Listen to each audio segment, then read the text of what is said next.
The 17 News at Sunrise podcast is brought to you by Clinica Sierra Vista.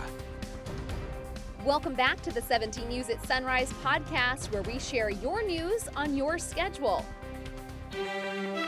Working in the spirit of the Golden Empire, this is 17 News at Sunrise.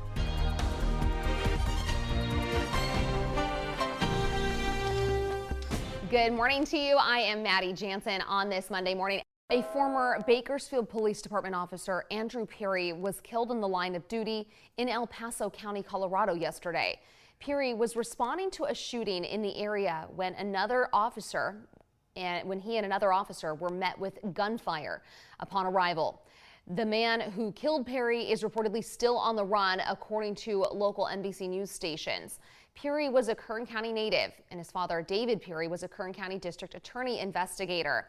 Peery was serving as a deputy in El Paso County when he was killed. He is survived by his wife and 2 children. 17 News Crime Watch this morning, and a man is on the run after walking out of jail yesterday. You may recognize him. Take a look. He was featured on Golden Empire's Most Wanted earlier this year. Law enforcement says 28-year-old Andres Carrera was serving a 2-year sentence for buying stolen goods and illegally possessing ammunition. He reportedly left the Male Community Reentry Program facility in Bakersfield sometime overnight Saturday. Authorities reporting him missing just after 10:30 yesterday morning. Carrera is described as 5 feet 11 inches tall, 188 pounds, with brown eyes and black hair. If you know anything about his whereabouts, you're encouraged to call 911. Also in Crime Watch, a driver led police on a chase through Bakersfield Saturday night. It happened just after 10 p.m. Police say they tried to pull a driver over on East California Avenue near Bakersfield Street in East Bakersfield after identifying the Ford pickup truck as a stolen vehicle. That's when the driver took off, racing through town before police stopped the car using spike strips and stopped the chase in a neighborhood near Weibel Road and Panama Lane in southwest Bakersfield. Officers say they detained the driver and a passenger in the car. We will bring you more information as we learn more. And in Washington now, Senate Democrats are heading back to their home states for the August break, energized after a big legislative win. A bill they say will lower drug costs for seniors and make the biggest investment ever to fight climate change. NBC's Chris Pallone has the story. At the Capitol, cheers and high fives for Democratic senators after they passed a cornerstone of President Biden's agenda, a $700 billion climate change, health care, and tax reform bill. It's a great win. Are you disappointed that it took till the very last minute For here? climate and seniors, it's a big win. After an all-night session of debate and amendment votes, the final vote ended up tied 50-50 with all Republicans opposed. Then Vice President Kamala Harris stepped in to hand Democrats the victory. The Vice President votes in the affirmative, and the bill, as amended, is passed. We never gave up, and here we are. We got it done. The bill directs nearly $400 billion to fight climate change, the biggest investment in that area ever. Allows Medicare to negotiate prices on some prescription drugs, lowering costs for seniors, and raises the minimum corporate tax on businesses making more than $1 billion a year to 15%. In a statement, President Biden said the bill would make government work for working families again. This is an historic bill, and there's no way it can be characterized as anything other than that. An independent analysis projects the Inflation Reduction Act will have little immediate impact on inflation. So with an eye toward the midterm elections, Senate Republicans predicted doom. Democrats passed this bill that's on the floor today. This inflation crisis is going to get worse. But with victory in hand, the Democrats headed into a month-long break, energized by a string of legislative successes. House Speaker Nancy Pelosi says that chamber will return from recess on Friday to vote on the Senate's tax and climate bill. It's expected to pass and then go to President Biden's desk for his signature. In Washington, Chris Pallone, NBC News. Sports news this morning, a special tribute to a Cal State University of Northridge men's basketball player who lost his battle against cancer. Nick Herman fought off his illness to become a star in high school, only to have the cancer return. Nick died on Saturday. The school posted a tribute to him, calling him a special young man who positively impacted all he came in contact with. Our thoughts and prayers go out to Nick's family during this difficult time. He was just 20 years old. 5:06 is your time now. In entertainment news, the Bakersfield Music Awards return for the second annual show this weekend.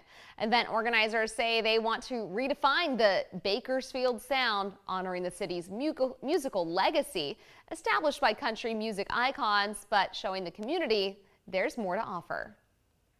I've been around the Bakersfield music scene for quite a while, and we've never had anybody take the time to give us recognition. This being the second year, it's dope to see the growth of it already. You know, more things happening at the event, new faces involved, so that's been pretty dope. Co-host and event organizer Javon Dangerfield joined us on 17 News at 5 this weekend for a deeper look at the event. You can find that interview on our website, kget.com. All right, education news and back to school time. Kern High School District's new Del Oro High School is introducing different approaches, both architecturally and academically. 17's Chris Burton got the chance to explore the new school and see what separates it from others. Construction crews are just putting the finishing touches on Del Oro's campus. Officials called the school a triumph in an area of Bakersfield they say is often overlooked. Let's check it out. Principal Gail Bentley says Del Oro High School wasn't built to be bland. Everything about this school is uniquely different from other buildings and very inspirational. From bursts of orange and blue in the hallways to the shade-filled quad, Kern High School District's first new high school since 2008 stands sleek and modern. The multi-million-dollar campus includes state-of-the-art teaching and learning spaces, a 3-court gym, and 2,500-seat stadium. We've worked so hard to plan a beautiful facility and an engaging instructional program, and I can't believe we're just less than 2 weeks away from welcoming our students here. We are just beyond excited. Its design reflects an updated teaching style. Del Oro's schedule will run on 2-hour class periods. To keep things fresh, teachers and students will be on the move during those periods, from classroom to classroom and even outdoors.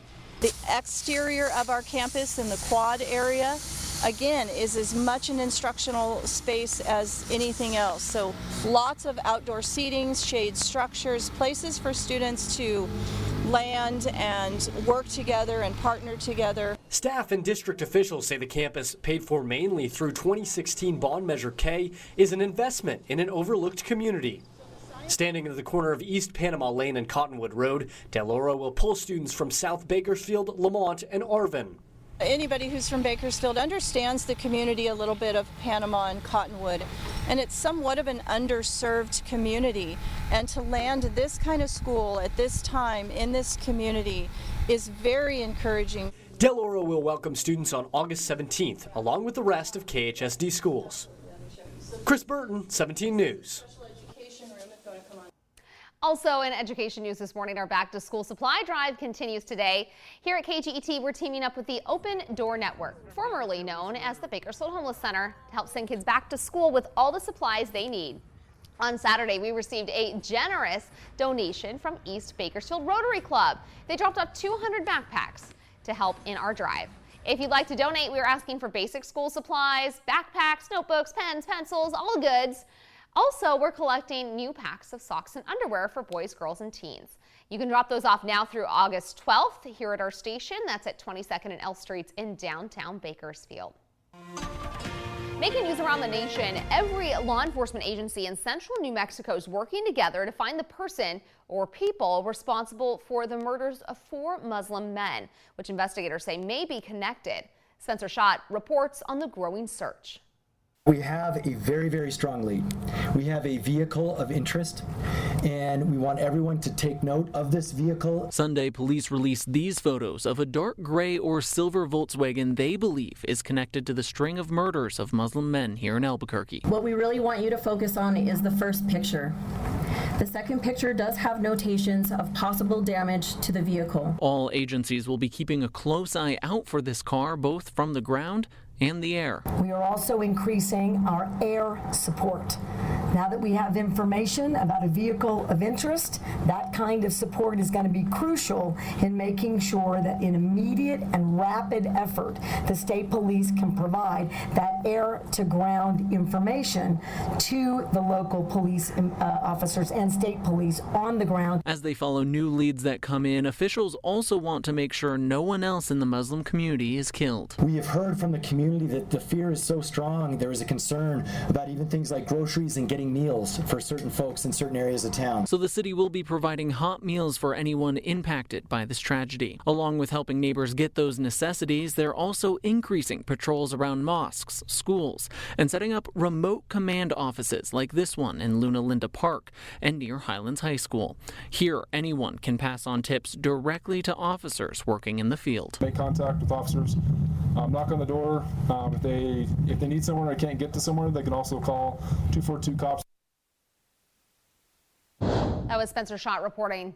At least 6 people were injured when a tree fell on top of them during an event in Philadelphia Sunday afternoon. A high school reunion party in Fairmount Park took an unexpected turn when a tree toppled on top of multiple event attendees. Attendees were shocked but sprang into action to help their fellow classmates. One person had to be pulled from underneath the tree after rescue crews arrived, according to Philadelphia Fire. The injured victims were between 66 and 67 years old. Meantime, at least 9 people were wounded in a mass shooting in downtown Cincinnati. Victims ranged in age from 23 to 47, but none were reported to be in critical condition. Officials say most of the injuries are lower extremity injuries. One officer fired a shot, but it's unknown if the bullet struck the suspect. The Cincinnati Police Department praised the officer for springing into action during the shooting, noting there were at least 2 shooters involved and one ran from the scene.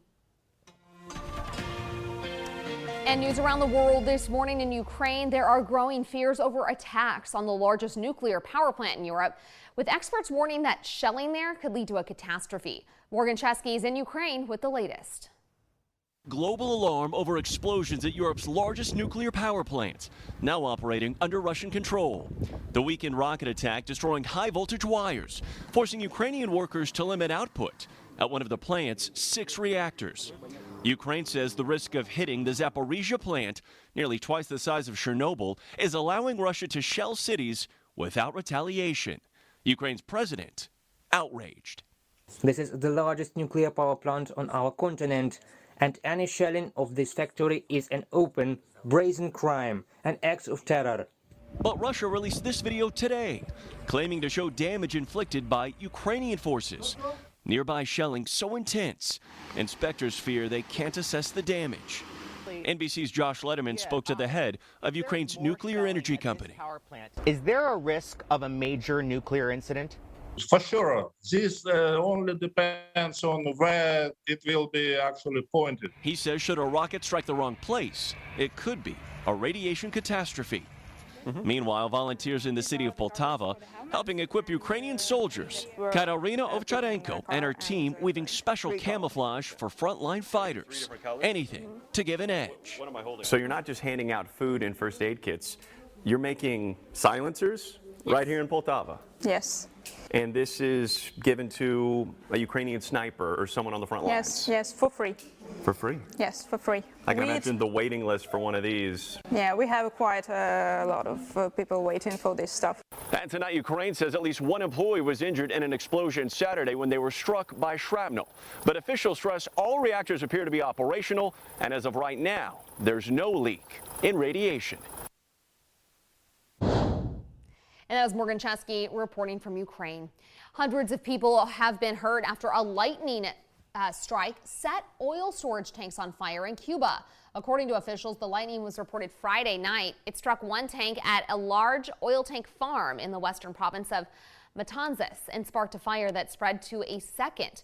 Over 120 people were treated for injuries. 5 are said to be in critical condition. Police say the body of a firefighter was found at the site Saturday. At least 17 firefighters have gone missing while trying to fight these flames.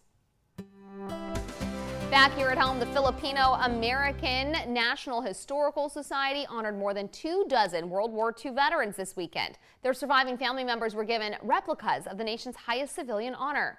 17's Marco Torres was at the event. In 2017, a single congressional gold medal was given to Filipinos for their service in World War II. Now in Bakersfield, 25 bronze replicas of that congressional medal were given out to surviving family members of those who served. The Delano chapter of the Filipino American National Historical Society hosted Saturday's event at Bakersfield College. There's many different reasons why this is important, but the most important thing is that they asked Filipinos in California and the United States to start their own regiment of fighters, and they participated in the United States Army. And now they were awarded Congressional Gold Medal for their service, and that's why we're honoring them. The Congressional Gold Medal is the highest civilian award given out by the U.S. Congress. In this case, the Congressional Gold Medal was given in recognition of the more than 250,000 Filipino and Filipino Americans that fought for our country during World War II. Filipino and Filipino Americans who fought during World War II were basically discounted to gain the Congressional Gold Medal as a symbol for the recognition and the respect that they deserve. For many, this was an emotional moment in their family history. All of the veterans the awards are honoring have passed away, and so their children take the awards in their place. I wish this could have happened when our fathers were still alive, and our mothers could have been here as well. And for us, we really, especially now, understand their sacrifice, their courage, their patriotism. The majority of the World War II veterans that were honored at the ceremony were from Delano. From Northeast Bakersfield, Marco Torres, 17 News. The 17 News at Sunrise podcast is a production of KGET and Nexstar Media Group. For more on all of the headlines in today's show, head to kget.com.